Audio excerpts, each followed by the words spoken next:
It's Vancouver's podcast on the Canada's Podcast Network. Hi, this is Angela Fay. Welcome to Canada's podcast today, where we are listening, discovering, and engaging. Today, we're talking to Corey Croft, who is an accidental entrepreneur and founder of Fly Pelican Press, an independent book publishing company operating out of Vancouver, BC. Focusing on delivering non-commercial works of fiction in electronic and hard copy formats, and creating open-ended discourse through official publications and blogs. The company has a hard-to-forget slogan, which you'll hear in Corey's Canada podcast and view on his website. It's also his guiding principle for both content and delivery, so we look forward to hearing more from you, Corey. Corey's from Surrey, BC, Canada, self-described as a user of gallows humour. Help him stumble gracefully into a meaningless world. He avoids eye contact with strangers and doesn't understand most kinds of science. Join the club. As a child, he was taken to church every Sunday and worried that every time it rained, it would rain biblically. And as an adult, the rain is pretty good for writing and sleeping. Corey, welcome to Canada's podcast. Oh, yeah, thanks for having me. Yeah, for sure. So, just in what, we've met before and I've done a lot of research on a little bit of your background. You are armed with a master's degree in urban studies, and you have 7 years of hospitality. Yeah. And so it's completely unexpected, perhaps, but it's been a creative journey. Tell me about your entrepreneurial story and how you got here. Oh, yeah. Well, I think mostly like anyone, it kind of came out of half necessity, half desperation. I mean, I did the master's degree, and I really, really wanted to get a job in my field. It just wasn't happening, and it was frustrating. So I became frustrated with the hospitality industry because that wasn't what I wanted to do. It wasn't what I thought I should be. I wanted to use my degree, but no one opened doors. I probably sent out, for anyone who's kind of in a similar situation, around 13 to 1,500 CVs and individual cover letters globally, Canada, US, anywhere really. I was part of hundreds of forums and message boards. Any kind of door to knock, I was trying to throw my foot through it, get coffee sessions and informational interviews, and none of that was really working out. So for me, I'd always wanted to write. I'd never really taken any classes or anything particular, but I've seen some things, and I can tell a story. And basically, one of the things was I just always had certain ideas, and I was like, oh, when you get some time, you'll do it. But I kind of found myself on a day off with time, and something crossed my mind, and it made me chuckle. And I was like, it'd be good for a story. And I was like, when I have time, I'll write it. And I kind of looked around, and I was just kind of drinking a coffee, not doing much. And I was like, whoa.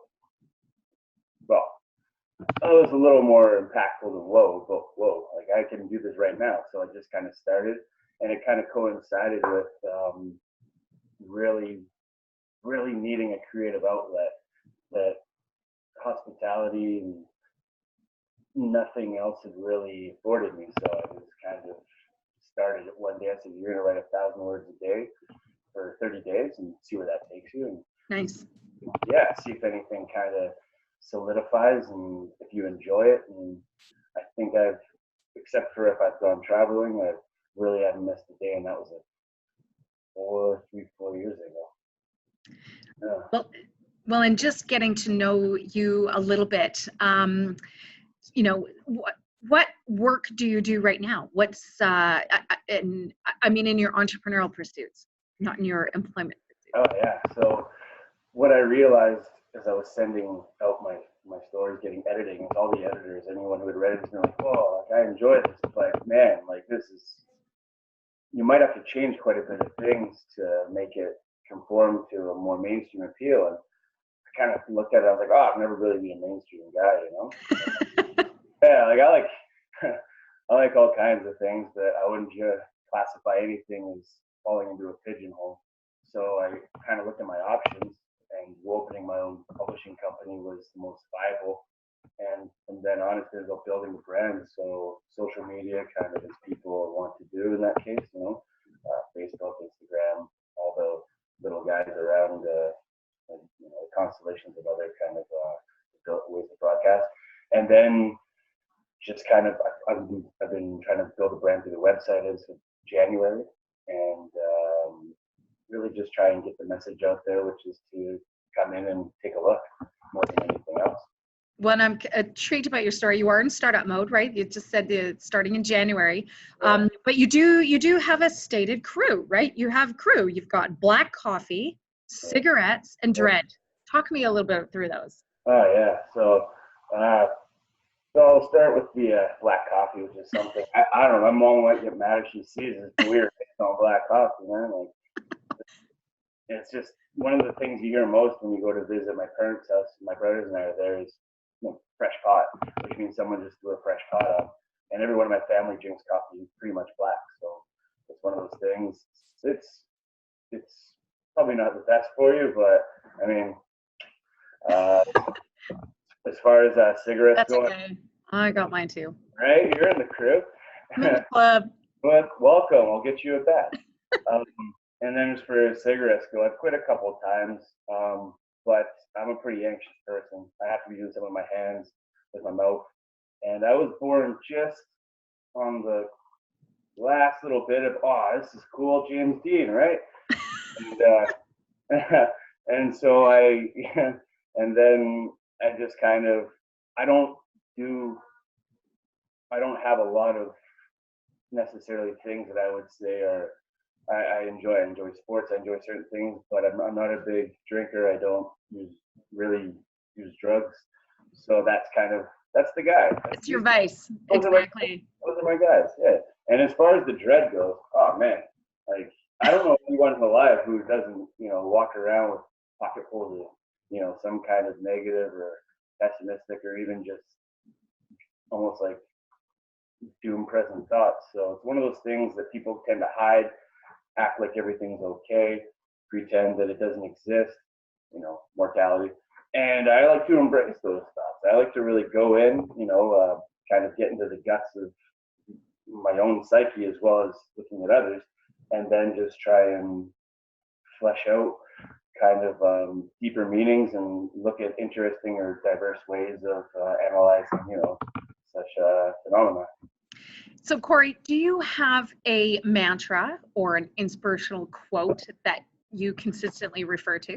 Yeah, I do. On the website, I think you're greeted by the first thing it says is the little shield logo that we made. Then it's going to be Fly Pelican Press, and then right below that in big bold letters, it's Independence Club. Can you just repeat that slowly for me? Independence Club. Which I believe in it.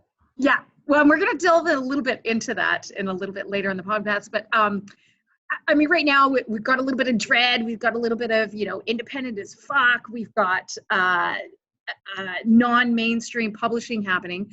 What keeps you up at night? Oh, thinking about it all. I'll be coffee. I mean, I drink coffee completely throughout the day. That should keep you up all fucking night. But no, for the most part, it's just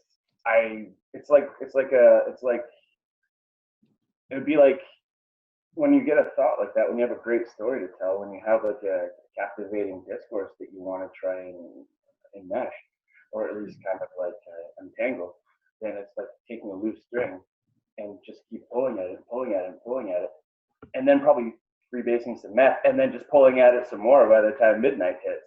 So I don't advocate meth, obviously, but like that's the feeling. It's like that's the feeling that gets inside of your head, is that it's a pursuit, but it's something even more almost spiritual, really.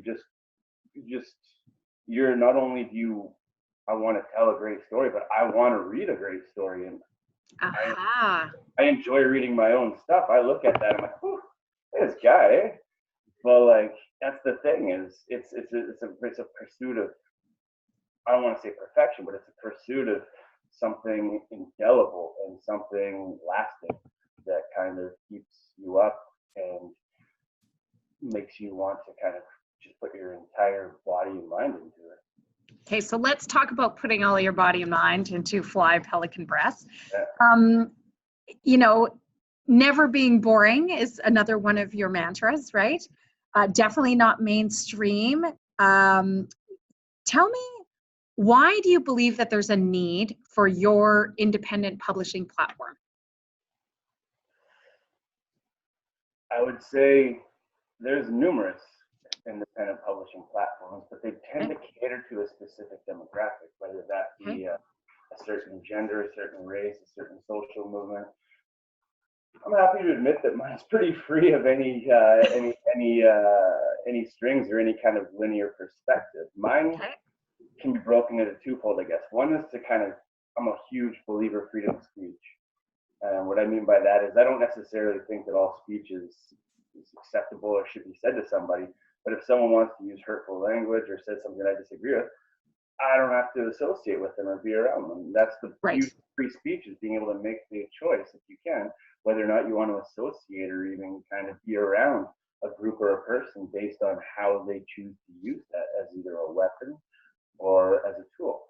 Secondly is, I guess I was reading my blogs the other day, kind of the catalog where I did, a common theme that comes up is to be yourself and to be comfortable in your own thoughts, in your own skin. And one of the things I was kind of thinking about as I was reading it was, what scares me is you can't necessarily control the ideas and thoughts that come into your head. A lot of people choose to deflect them and kind of push them away and be like, oh, I don't want to go down that road. I myself, on a personal level, like to go down that road or into that swamp and wade around in the murky water. You know, it's one of those things where you're not going to learn anything about yourself if you're not willing to do a deep dive and investigate, beyond where the water is an agreeable temperature. So it's largely, it would be if it connects with people, and the reason why it's out there and if they would like to connect with it is because it's a platform where you can just be yourself. I mean, you can just kind of express what's going on inside of you and work it out in the most insane or chaotic ways that you want, however that works, Cool. So it's I have a little bit of privilege because we've spoken before, knowing that you've got a couple of books, right, that have already been published, and you're launching another one this fall. That's right. Yeah. So okay, cool. I have one book out already. One's going to be released September 1st, and we have another one lined up for December 1st. Okay, cool. Yeah. And one of your goals ultimately is to also work with other collaborators, right? Other authors that want to express themselves like that. So if you could describe 1 to 2 ideal clients or collaborators, if you like, could you give me a sense? And I know you said, we don't want to pigeonhole your niche, but what would be their style or their story or their mission? What impact would their writing and creativity invoke? And what time and investment do they need to make to be able to work with you? Okay, I'll go with style first. I don't put a fence around anybody's style. They can definitely present to me any particular style or form or narrative, characters, arc. It doesn't matter. What would matter to me is it's not. I wouldn't even use a buzzword like alter non-commercial. It's just I stand by the quality, and the quality being that of it's not a cookie cutter story with overused tropes, with a kind of it's almost like it's written via marionette strings, where you're like, okay, here's the beginning, here's the end. Da, da, da, da, da.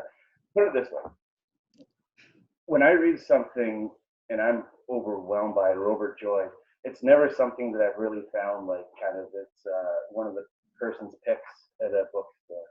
It's one of those things where it could be as easy as like a story in the back of a pulp fiction magazine from whenever, but it's something that inverts those tropes.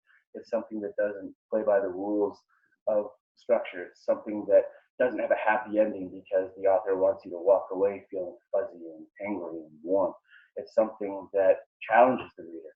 It's something that doesn't even have to be filthy, or it doesn't have to go out of its way to be dark or depressing or dreadful. It just has to be something visceral that you feel, something that is just a little something that takes care and something that takes pride and something that says, nah, I know this is a great story, and with this much editing, I can make like a, a normal kind of rising action, falling action thing, but I like it the way I did it. It's that kind of stubbornness of creativity and artistic integrity that I really value.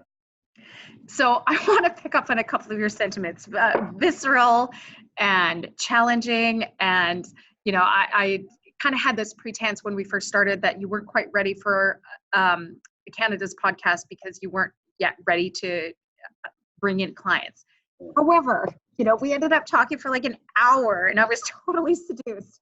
So, but here's where you have already led me out of my comfort zone, right? We have a little bit of a script that we stick to here at Canada's podcast because we know what our listeners like. I am going way off script. Okay. I'm totally in brand with independent as fuck when in this conversation. So here are a few questions for you. You say that you write about misheard song lyrics. Yeah. Okay. Name one, and tell us what you think the masses heard and then what you heard. It's not even a popular song. I'm trying to remember the song name. It's a song by a group called Atmosphere, right? It's a hip hop group from Minneapolis. They had a fairly big album. It's called God Loves Ugly. And I was like walking down and I was going through some lady problems. So I was breaking up with a girl and I was like listening to it it's not the most like happy music. The guy's like, it's a little depressing. And I was on like a random shuffle kind of on a playlist or random shuffle. I don't know. But the guy said, now my only friend is a rope and a rafter, which is dark, but that's not what I heard. I heard blah, blah, blah. My only friend is a raptor. And I was like, oh, shit. I was like, imagine having a raptor as a friend. Get into all kinds of hijinks. When I heard that, and like, I didn't listen to the song again. I went home, and honestly, I just kind of was like, oh, I have a really good idea. And I just I'm actually publishing the story in the next month on my website as kind of like a thank you to my followers and getting ready for the launch. And I won't say what exactly happens, but basically it's something like a Kafka-esque kind of backdrop where a guy wakes up one morning next to a raptor.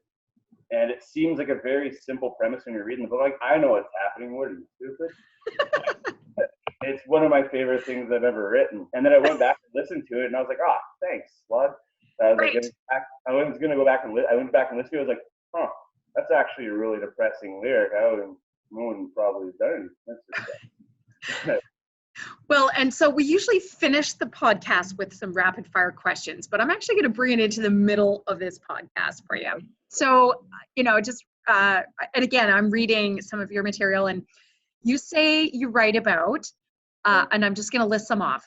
Right. Drugs, sexuality, mental illness, dinosaurs, real and imaginary places, zombies, addiction, weapons, fire, love, villains, killing, racism, robots, yourself, murder, religion. Okay, so we're going to get to know Corey here a little bit. Okay, so what religion are you, Corey? First rapid fire question. What religion am I? Mm-hmm. It's not even worth thinking about. Why not? Because in a really quick answer, man, I'm really more of like an absurd fellow. So the way I look at the world is through these eyes, right? So if it's something, I try and make sense out of it in my own head. If I can't do that, then I'm going to lose my mind. I don't need another scope, or I don't need another purview to kind of guide me. I'm pretty capable of looking at things and analyzing them myself and making sense out of myself. That's why my writing, I feel, is so, like, that's how it is, because I look at something and depending on how I'm feeling that day or what I'm being kind of influenced by reading or just how my thoughts are going, that is going to tint the lenses of how I'm perceiving something. And I was raised Catholic, I'll have you know, but I come from a long line of lapsed Catholic. I'm sure you're not the only one, but Yeah. Okay, I'm going to jump right to murder here. So can you describe in brevity a murder scene that you've written about? Oh, I mean, I think there's usually like murder in almost all my writing, I would say. Yeah, there's a lot. I mean, let's see. Well, I mean, the first book that I wrote, Coward, a novel. So there's probably a good, I don't know, I think the guy counts, he's like, I think there's like 30 something murders in there. They're pretty, and in that book it's funny too because they're taken pretty offhand, like at face value, for no different than changing a 5 into a 2 and 3 1s. But there's also in the next book there's unfortunate murder. In some books there's there's generally anti-heroes that don't see murder as being much more than a duty and a part of life. Gotcha. Yeah, so it just depends. It's not so much a vehicle, so much as an event that just happened. Gotcha. Yeah. Okay, Corey, what do you know about love? Oh yeah, I've had that before. It's pretty good when it happens, and sucks when it goes away.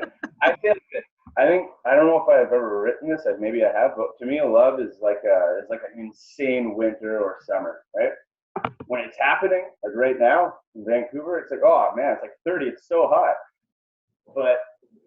And so when you're in love, you acknowledge that love is being, oh, whew, goddamn. But then there's always those summers and those winters. Like I lived in Montreal and it was -40 daily. So even when it's cold out here, and I've never had to get my parka in Vancouver. And then you remember those winters and like, Jesus H, that was fucking cold, bud. And you just remember those winters. You remember those great ones, those loves you've had in your life, and they stay with you. And almost by dialectic, they change you from the person you are. So weapons are on your list of things you write about. Yeah. What's your favorite weapon to write about? Oh, I can show you. Yeah, show us. Oh, I just got a bunch of copies of Furies to mail out and to give for promotional uses. Yeah. So my baby brother, his name's Spencer, same last name. He does all my art. He's a fantastic artist. And I make them go very simple, much to his chagrin, but that's my favorite weapon. Okay. A little spike bat.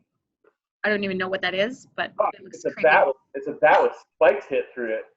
Yeah, or nails or railroad spikes, stopping spikes, whatever. Gotcha. Good on the little bro for putting that into a perfect graphic. I actually have that tattooed on my side as well.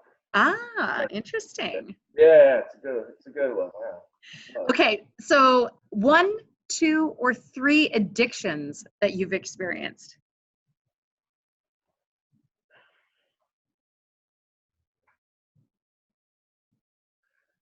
Oh man, as an Irish person or Irish descent, I probably shouldn't say any because that's what we do. We just say we like stuff. I mean, I'm addicted to coffee. I'm addicted to cigarettes.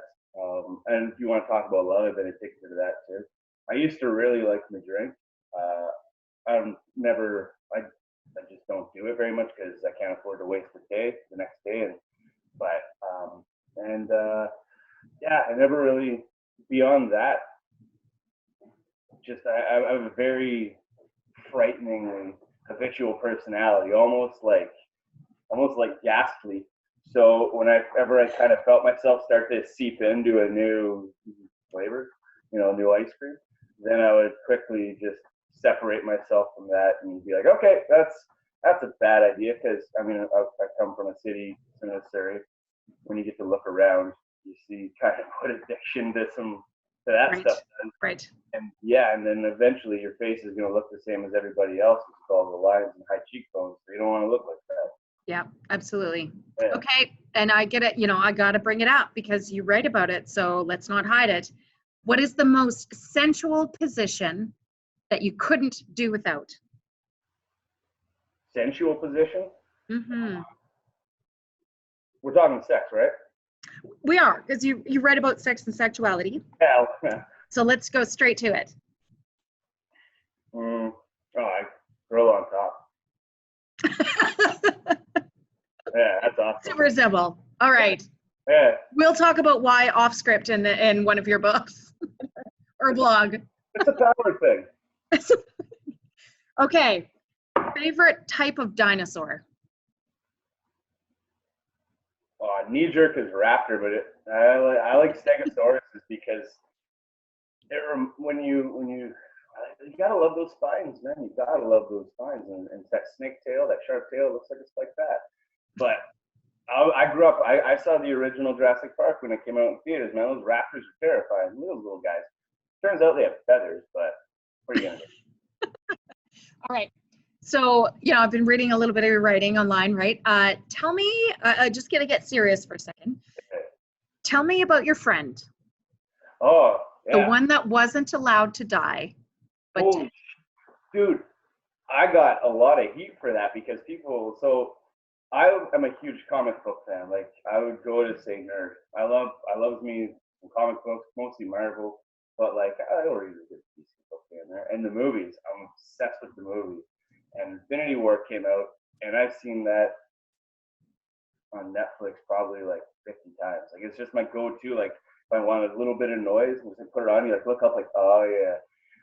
So I saw Endgame, and I was like, I always was a Captain America guy. Never was before I read the book Civil War, where he kind of has his reasons, and I'm like, oh, you know what? I always thought he was like some I don't know, some prick who just followed the rules like goody two shoes. And no, man, like this guy just has his values, and I respect that adherence to his own code. Whereas Tony Stark, I didn't agree with so much. So since then, I was kind of like, Iron Man, he's all right, I guess. And I didn't know why, like, it kind of rankled me, like his character. Like, I thought, the guy acting in it did an amazing job. His movies are great, but I was like, I'm going with Steve Rogers over the Tony Stark. And then Endgame happened, and I saw that, and I was like, holy shit, that character arc that they just performed over 11 years in film is a fucking masterpiece. Like, that was amazing. I was blown away. And I left the theater, and I was like sad. I was like, damn. And I thought about it, because the one thing, like, no matter what you do, like, one of the super important things is to give yourself time to think about how you feel about stuff.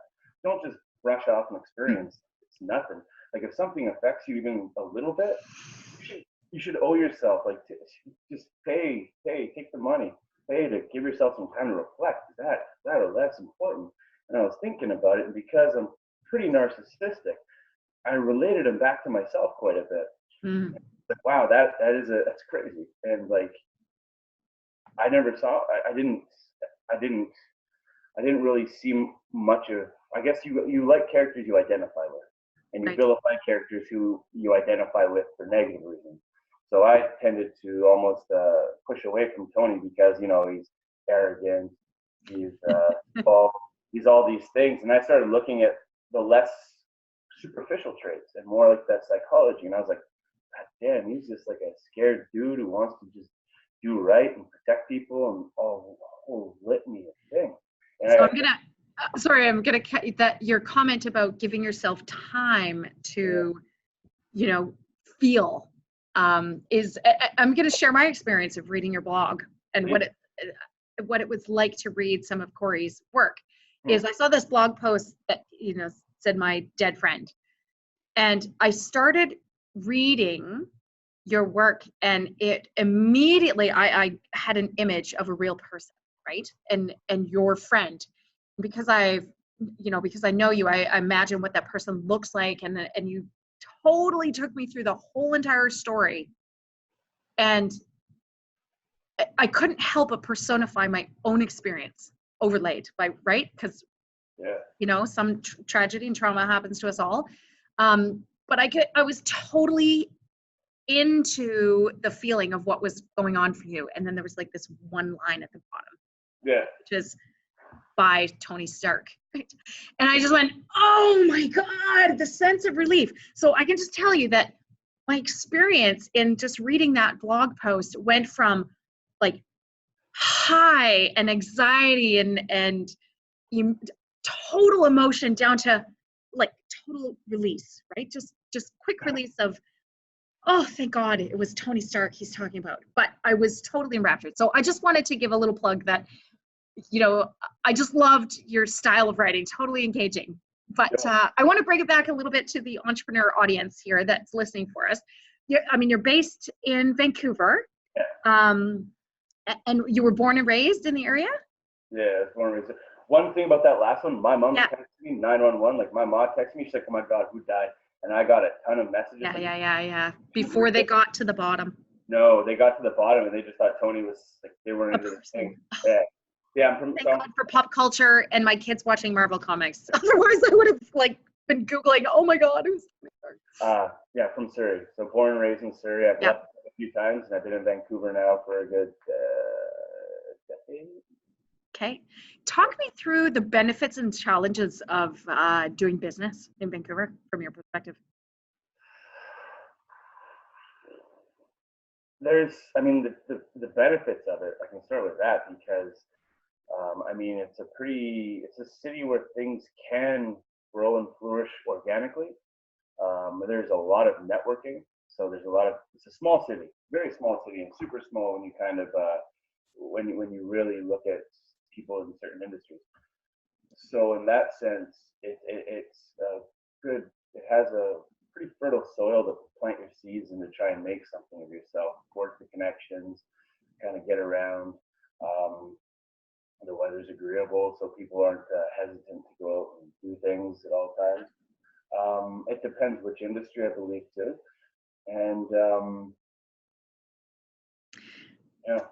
Well, let me ask specifically, whether it's in startup generally or publishing specifically, what are 3 essential resources that you use, whether it's peer networking or conferences or events or a business association that you turn to that you could recommend to other entrepreneurs? At this point, I'll be quite honest, that's where I'm trying to really cut my teeth, is in the marketing aspect and getting my name out there. That's the hard part, especially when it comes, especially, but with books, it is more of an investment. It's not a mixtape. It's not a skit. It's something where you have to sit down and devote your time to it and your attention. But for me, I've hooked up with some pretty good people, more online, but they are local. I was looking for someone local who's allowed me to use kind of the social media platforms, kind of like contest platforms, things like that. Okay. So I find those to be quite good. We're still kind of planting those seeds in the city itself. Because at the same time, we have the ability to act so globally now. So we have the ability to do it concurrently. So if you set your target small, then you have a smaller chance as if you widen the radius. So we're trying kind of a multi-pronged effort to campaign, I guess you say. Well, and so let's be specific. What platforms do you use the most? What's it, 1 or 2? I would use, Facebook and Instagram are really good, really digestible platforms because you can add images to that. You can give a quick little blurb. You can post links a lot of the times to other places. Those are good. We've been using Goodreads, so for authors. Goodreads, yeah. Like that. There's a number of, I can't remember the names off the top of my head, but there's a bunch of kind of platforms you can give away free books or offer free books for reviews. Do you remember the name of that? You'll send it to me later? For sure, because Goodreads is one, and then and then you have the big ones. You have Kirkus, you have Barnes and Noble. You have the ones that are more just huge companies, but once again, you want to try and find a more niche kind of avenue, just so you can appeal to people who might be more likely to actually read and then actually like your material, given that it's not commercial. Going through a commercial vein can be a little pernicious for myself and the reader if they don't know what they're about to get hit in the face with. Gotcha. Okay, Corey, how do you recharge or get inspired or even recreate yourself in Vancouver? So I like training. I've always been pretty athletic. So I'm ridiculously habitual and routine based to a fault. So I tend to do the same thing roughly every day. I wake up usually around 7:30. I'll go to the gym for a couple hours, come back, lunch, and then I'll write or edit or do business. I work an afternoon night job, so I work in a restaurant, and I usually be there 3 till maybe 11 or 12 sometimes, and then I'll come back and work until 1, 2, depending on when I get off, depending on what it is. Normally, the way I recharge is I travel. So I've been in the restaurants a while, and what I would do is I'd usually put down. I'll take like notebooks with me. I won't take my computer because I don't always go to the nicest places. But take a notebook or two with me, and then travel for like a month and a half straight. Just camp out, stay in hostels, do whatever, and meet people, have experiences, get into some dicey situations, and then come back. That's some inspiration for your next book, right? Yeah, it was a deluge of kind of new perspective and thoughts, and just come away to kind of let all those almost that flux of thought coagulate, and just gotcha. When you get back, you just can't wait to kind of start writing and start doing the work again. If you start getting a little burnt out. So traveling as a way to get recharge is a perfect segue into a bit of our signature question here on Canada's podcast. If you were deserted on a beautiful tropical island with no internet and no real modern technology, there was an old phone booth sitting in the corner, and you could make one call for somebody to come pick you up whenever you were inclined to do so. Yeah. How long would you last on this island, and who would you call to come pick you up when you were ready to go? Well, I don't know if you can pick this up on your camera, but I'm pretty white, and I'm a pretty pale fellow. So I don't know how long I'd last if there is no shade.